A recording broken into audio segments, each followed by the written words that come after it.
The Allowable Rhyme by H.P. Lovecraft. Sed ubi plura nitent in carmine, non ego paucis offendar maculis. Horace. The poetical tendency of the present and of the preceding century has been divided in a manner singularly curious.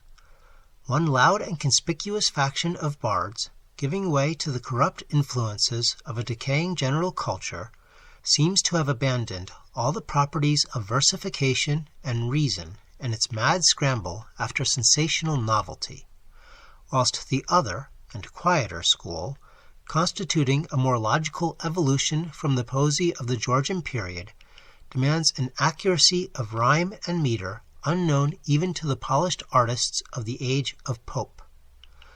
The rational contemporary disciple of the Nine, justly ignoring the dissonant shrieks of the radicals, is therefore confronted with the grave choice of technique. May he retain the liberties of imperfect or allowable rhyming which were enjoyed by his ancestors, or must he conform to the new ideal of perfection evolved during the past century? The writer of this article is frankly an archaist in verse. He has not scrupled to rhyme tossed with coast, come with Rome, or home with gloom in his very latest published efforts, thereby proclaiming his maintenance of the old-fashioned poets as models. But sound modern criticism, proceeding from Mr. Rheinhart Kleiner and from other sources which must needs command respect, has impelled him here to rehearse the question for public benefit, and particularly to present his own side, attempting to justify his adherence to the style of 2 centuries ago. The earliest English attempts at rhyming probably included words whose agreement is so slight that it deserves the name of mere assonance rather than that of actual rhyme. Thus, in the original ballad of Chevy Chase, we encounter king and within supposedly rhymed, whilst in the similar Battle of Otterburn we behold long rhymed with down, ground with Egerstone, and name with again. In the ballad of Sir Patrick Spens, morn and storm, and deep and feet are rhymed. But the infelicities were obviously the result not of artistic negligence, but of plebeian ignorance, since the old ballads were undoubtedly the careless products of a peasant minstrelsy. In Chaucer, a poet of the court, the allowable rhyme is but infrequently discovered. Hence we may assume that the original ideal in English verse was the perfect rhyming sound.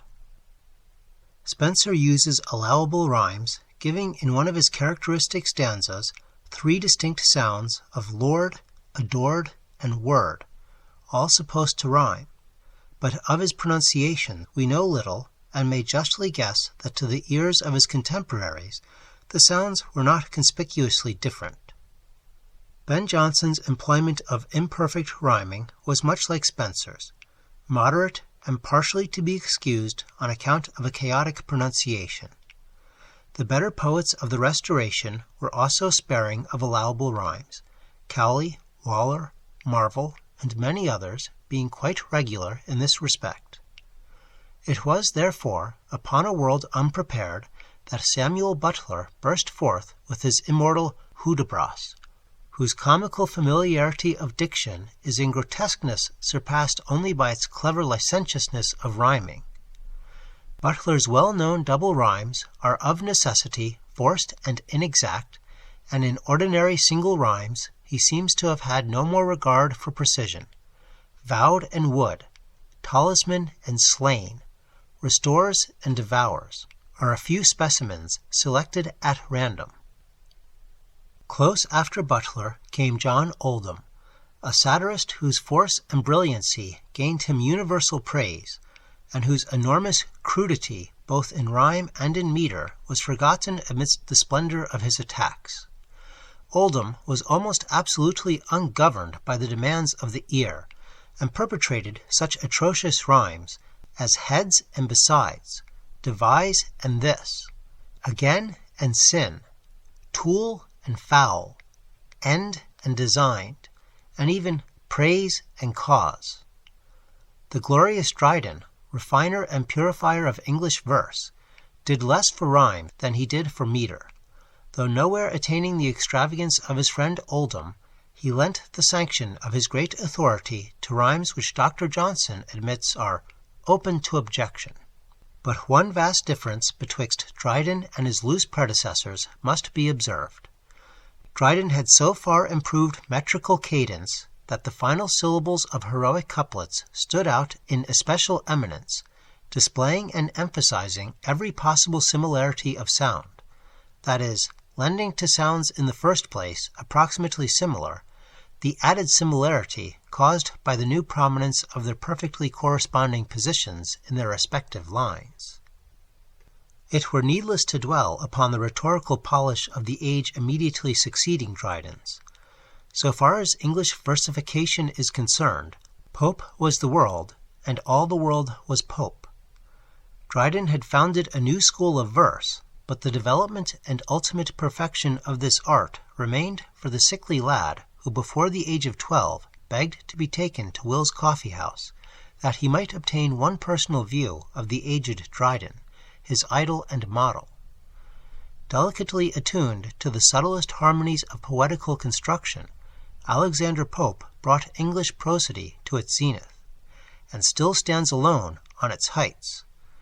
Yet he, exquisite master of verse that he was, frowned not upon imperfect rhymes, provided they were set in faultless metre.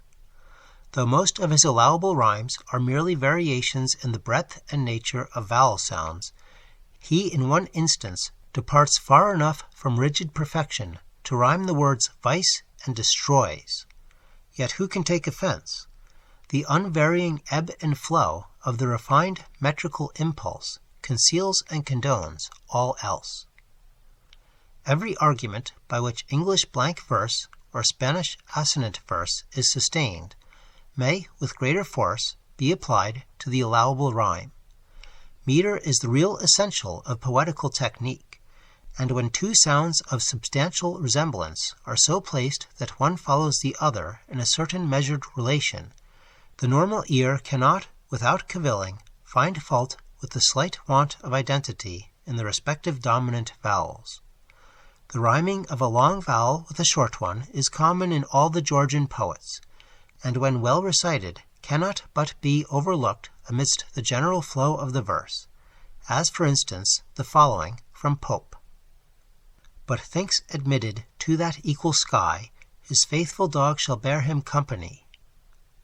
Of like nature is the rhyming of actually different vowels whose sounds are, when pronounced in animated oration, by no means dissimilar. Out of verse, such words as join and line are quite unlike, but Pope well rhymes them when he writes, while expletives their feeble aid do join, and 10 low words oft creep in one dull line. It is the final consonantal sound in rhyming which can never vary. This, above all else, gives the desired similarity. Syllables which agree in vowels, but not in final consonants, are not rhymes at all, but simply assonants. Yet such is the inconsistent carelessness of the average modern writer that he often uses these mere assonants to a greater extent than his fathers ever employed actually allowable rhymes. The writer, in his critical duties, has more than once been forced to point out the attempted rhyming of such words as fame and lane, task and glass, or feels and yields. And in view of these impossible combinations, he cannot blame himself very seriously for rhyming art and shot in the March Conservative, for this pair of words have at least identical consonants at the end. That allowable rhymes have real advantages of a positive sort is an opinion by no means lightly to be denied. The monotony of a long, heroic poem may often be pleasantly relieved by judicious interruptions in the perfect succession of rhymes, just as the metre may sometimes be adorned with occasional triplets and alexandrines. Another advantage is the greater latitude allowed for the expression of thought. How numerous are the writers who, from restriction to perfect rhyming, are frequently compelled to abandon a neat epigram or brilliant antithesis, which allowable rhyme would easily permit, or else introduce a dull expletive merely to supply a desired rhyme. But a return to historical considerations shows us only too clearly the logical trend of taste, and the reason of Mr. Kleiner's demand for absolute perfection is no idle cry. In Oliver Goldsmith there arose one who, though retaining the familiar classical diction of Pope, yet advanced further still toward what he deemed ideal polish by virtually abandoning the allowable rhyme. In unvaried exactitude run the couplets of The Traveller and of The Deserted Village, and none can deny to them a certain urbanity which pleases the critical ear. With but little less precision are moulded the simple rhymes of Cowper, whilst the pompous Erasmus Darwin likewise shows more attention to identity of sound than do the Queen Anne bards. Gifford's translations of Juvenal and Persius show to an almost equal degree the tendency of the age, and Campbell, Crabbe, Wordsworth, Byron, Keats, and Thomas More are all inclined to refrain from the liberties practiced by those of former times. To deny the importance of such a widespread change of technique is fruitless, for its existence argues for its naturalness. The best critics of the 19th and 20th centuries demand perfect rhyming, and no aspirant for fame can afford to depart from a standard so universal. It is evidently the true goal of the English as well as of the French bard, the goal from which we were but temporarily deflected during the preceding age. But exceptions should and must be made in the case of a few who have somehow absorbed the atmosphere of other days, and who long in their hearts for the stately sound of the old classic cadences. Well may their predilection for imperfect rhyming be discouraged to a limited extent, but to chain them wholly to modern rules would be barbarous. Every individual mind demands a certain freedom of expression, and the man who cannot express himself satisfactorily without the stimulation derived from the spirited mode of 2 centuries ago should certainly be permitted to follow without undue restraint a practice at once so harmless, so free from essential error, and so sanctioned by precedent as that of employing in his poetical compositions the smooth and inoffensive allowable rhyme.